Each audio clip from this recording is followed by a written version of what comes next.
2023 is coming to an end, and this year has been filled with bangers.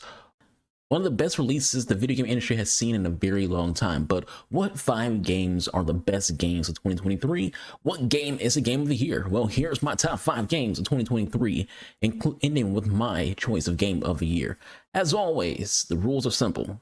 Be a game that released within 2023 that includes remakes and ports to different platforms. As well, I only judge games that I have played on platforms I play on. I only play on Xbox and PC, so obviously games like Zelda and Spider-Man 2 won't make the list. As much as I wish I could play them, they're not games that I can actually play currently at this moment, and I don't ever give opinions on things that I don't experience in my life. If a game you like isn't on this list, that does not mean that you can't love that game and view it as the best game of the year or top 5 game of the year. I'm a stranger on the internet. This is only my opinion. This isn't something that's written in scripture. You can have your opinion. That's cool. You know, whatever your game of the year is, put it in the comment section below. And, you know, yeah, I hope your games did very well as well, because there's a lot of games out there that, you know, aren't the popular games. And like I had someone who I follow on social media who's a big Xenoblade fan, and she was talking about how she wishes that Xenoblade soundtrack was nominated for the Game Awards. It's like, hey, it might not be nominated for the Game Awards, but you know, you can still enjoy that soundtrack regardless of what a publication says about that soundtrack. Anyways, most games covered in this video do have some kind of correlating video to their rankings, aka there's either a review that I've done on this channel for this video, or there's a let's play that's been done on this channel for the games on this list. So if you want to, you know, have more in-depth conversation or in-depth opinions about you know, these games, check out the reviews or the let's plays, because you at the last episode for a let's play, I'll give like a rundown of my opinion on the overall game. Anyways, let's get into some honorable mentions. To start things off, some honorable mentions. These games are all amazing in their own right, and some of the best games I've played this year, but you know, wasn't better than the 5 other games that made this list. Street Fighter 6 is a great game. Fighting game fans ate good this year, and a feast started with the release of Street Fighter 6. Great visuals, simple controls that invite new players, but enough of a skill curve to separate the noobs and the vets. Its biggest downside is its campaign known as World Tour. This is where I think the game could have been a better game. Now, I'm not a Potterhead or a Potter fan, whatever that fan base calls itself. I've never read a Harry Potter book. I've only seen the first movie once when it was released many moons ago, and generally had zero interest in the Harry Potter universe. But I was intrigued by Hogwarts Legacy, as the game just looked really interesting. I gave it a try, and it's definitely one of the best games of 2023. The story is very good, the combat is fun and dynamic enough, the world building is amazing. Frankly, it was close to being number 5 on this list, but its shortcomings come in its boss encounters that leave a lot to be desired. Diablo 4 was a great experience. Much like the previous game, it was close to cracking the top 5, but its end game was lacking post-campaign completion, is where it falls. But from beginning to end, Diablo 4's campaign was amazing. Some of the most fun I've had gameplay-wise. The visuals are top tier. The writing, the world building, the voice acting is all great stuff.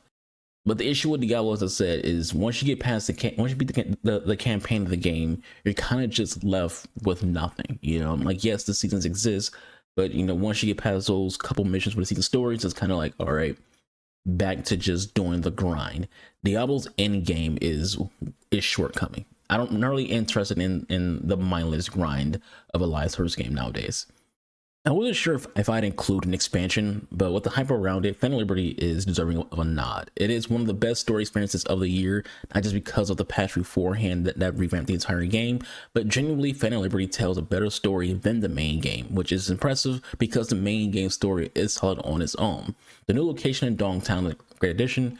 Idris Elba delivers in his role, and all in all, there isn't much negative to say about Phantom Liberty that wouldn't be a nitpick or me being thirsty for a soul-me romance, which is one of the most common things you hear when it comes to Phantom Liberty, is they wish they could romance Songbird, or they wish there was like just more romance options in a game, because it's just part of the experience when it comes to playing a CD Projekt Red game or even a Bioware game. When it comes to those games, it is romance options.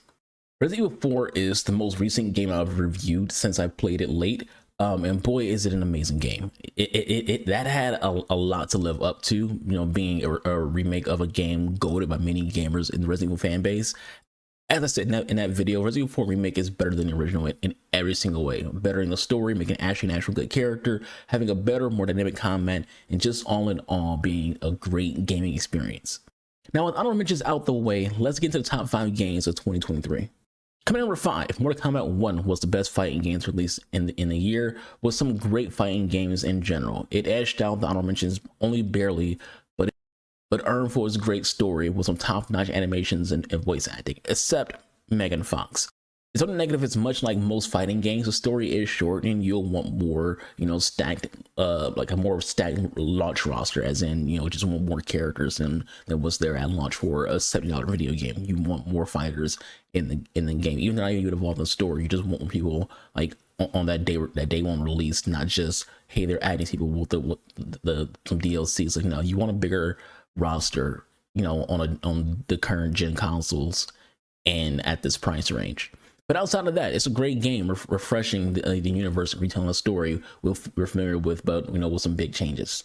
Outside of number 1 and number 2 games on this list, there hasn't been a game I've been looking forward to playing in 2023 more than The Last of Us Part 1, which I did a full Let's Play of if you want to check it out. Is The Last of Us Part 1 the greatest game PlayStation has put out? No. But it's an amazing game with a great story, a great world, and probably the third best zombie experience you can get after the Telltale's Walking Dead and Days Gone.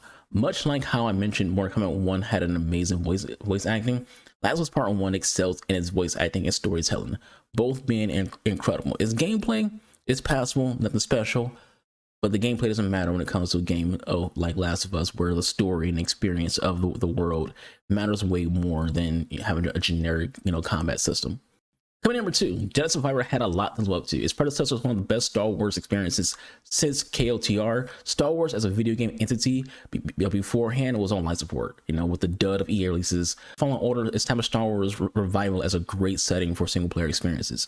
Jedi Survivor lived up to its predecessor, and though not exactly better, it did do things to improve on what Fallen Order created. Much more dynamic combat and options, immersive storytelling, and continuation of making Cal Kestis one of the best and most well-written characters in all Star Wars.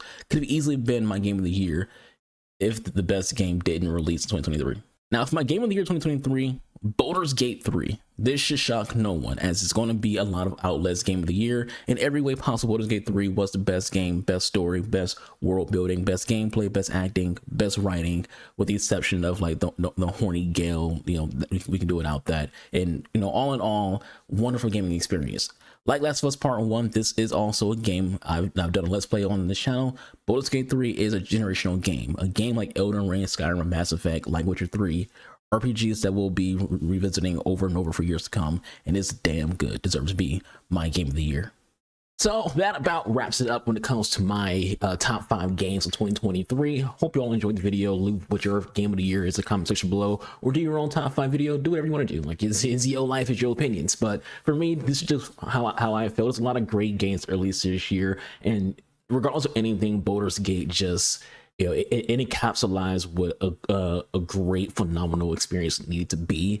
A game that lingers with you and sticks with you. A game that, even though it released this one year, you'll be playing again next year or the year after that. Like I said, it's a generational game, like The Witcher and Skyrim or Mass Effect. Like it's Last of Us. Like it's one of those games where you're gonna keep playing it regardless of how old it is, because it's a phenomenal video game from beginning to end. And yeah, it launched with some bugs and stuff towards the third act, but I don't think that it's this third act having bugs and issues is an indicator that it shouldn't be game of the year. People say there's missing content. There's no missing content. It's just the way that the developers designed the game, kind of like left out. Not, I want to say left out is not the worst to use, but like it gave the impression that there's content missing when it's not. Larian themselves came out and said, hey, there's no missing content. This is just how the game was designed. So people feel like there's something missing because they're like, hey, you should be able to go to like this level and that level. And it's like, no, they limited it for a reason. It was all by game design. I said this before when it came to my Liza P video, that whatever game design is, you can't like call that a flaw when it's by design. Like if it's an accident or a mistake, that's a flaw. But it's by design, it's not a flaw. But anyways, that's it for the video. Hope you all enjoyed. I'll catch you guys on the next one. Y'all stay safe. Y'all be constant with other people. I'm out of here. Deuces.